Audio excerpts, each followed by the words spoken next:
Du brouillard, un ciel gris et chargé, c'est désormais le quotidien des Pékinois. L'air qu'ils respirent est saturé de particules de pollution générées par les centrales au charbon et les véhicules. Rien de dramatique, à en croire le bureau météo de Pékin. La qualité de l'air de Pékin s'améliore au fur et à mesure. En 2010, il y a eu 286 jours avec une bonne qualité de l'air. Cela représente 87,4% de belles journées dans l'année.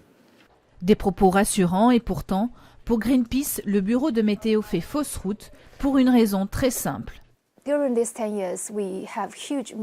Pendant 10 ans, nous avons eu de très fortes émissions de polluants. Et à cause de ces émissions importantes, tous les gaz se sont mélangés et ont formé des particules.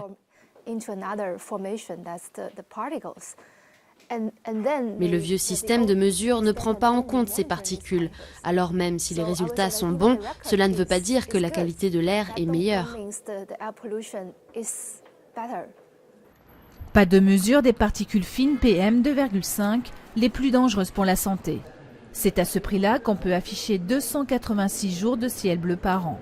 L'ambassade des États-Unis a donc décidé de mesurer elle-même la qualité de l'air chaque jour et de rendre publics ses résultats via Twitter.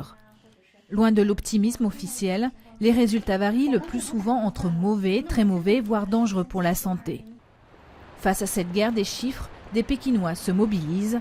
Tous les après-midi, Wang Chi, une étudiante de 19 ans, mesure ainsi la qualité de l'air, y compris les PM2,5, pour la publier sur Internet. J'ai une responsabilité parce que l'environnement appartient à tout le monde. Chacun est responsable. Ce n'est pas seulement le devoir du gouvernement ou des associations de protection de l'environnement, c'est le devoir de chaque citoyen. Une pollution aux effets dévastateurs.